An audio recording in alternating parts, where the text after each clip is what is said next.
कि आज जिस प्रकार से विनय चौबे और गजेंद्र सिंह की गिरफ्तारी हुई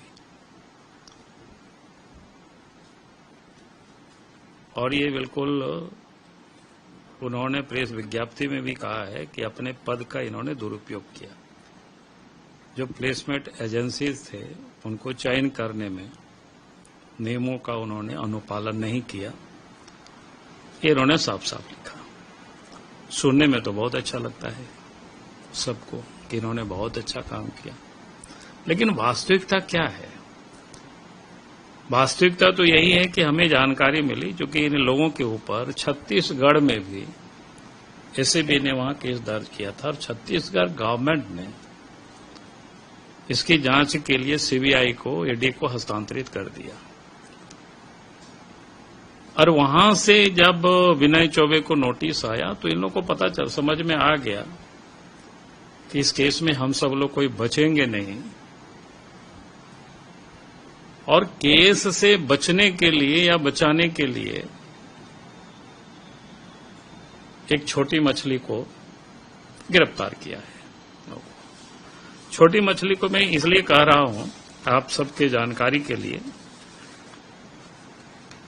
मैंने 19 अप्रैल 2022 को राज्य के मुख्यमंत्री को हमने एक चिट्ठी लिखा। कब लिखे हैं? 19 अप्रैल 2022 को। मैं चिट्ठी का सिर्फ ऊपर का कंटेंट पढ़ देता हूं और कुछ चीजों को मैं बता दूंगा ताकि समझ में आएगा। माननीय मुख्यमंत्री जी, झारखंड रांची। विषय: झारखंड उत्पाद विभाग के पदाधिकारियों के द्वारा झारखंड राज्य बिवरेजेज कॉरपोरेशन लिमिटेड की निविदा, बाकी नंबर है, दिनांक 1 अप्रैल में अंकित बिंदुओं की अवहेलना कर एक साजिश के तहत छत्तीसगढ़ की कंपनी विशेष को टेंडर देने एवं उससे होने वाले भारी राजस्व क्षति हेतु ध्यान आकर्षण। ये मैंने उसी समय कहा था। हमने उस समय कई चीजें हमने लिखा है, पूरा तो यहां नहीं पढ़ो, चिट्ठी में आप लोगों को दे दूंगा।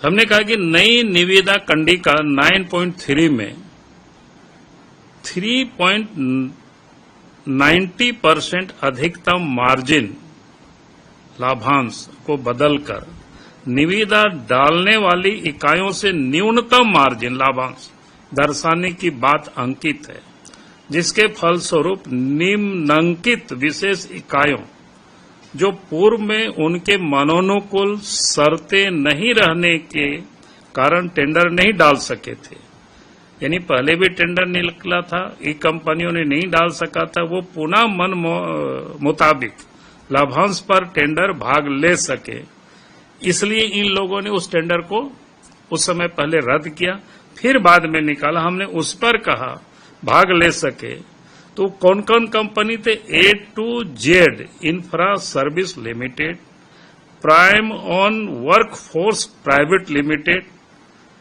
सुमित फैसिलिटीज प्राइवेट लिमिटेड और ईगल हंटर सॉल्यूशन लिमिटेड। ये कंपनियों को देने के लिए सारे कार्रवाई हुई, मैंने पूर्व में कहा था। और बाद में फिर जब टेंडर निकला और फिर टेंडर फाइनल हुआ तो इन्हीं कंपनियों को काम मिला। भाई मुख्यमंत्री ने क्या कार्रवाई किया? उसके बाद कुछ भी नहीं कार्रवाई किया। 3 साल हो गया, 19/4/2022 से लेकर के अब 3 साल से अधिक समय हो गया।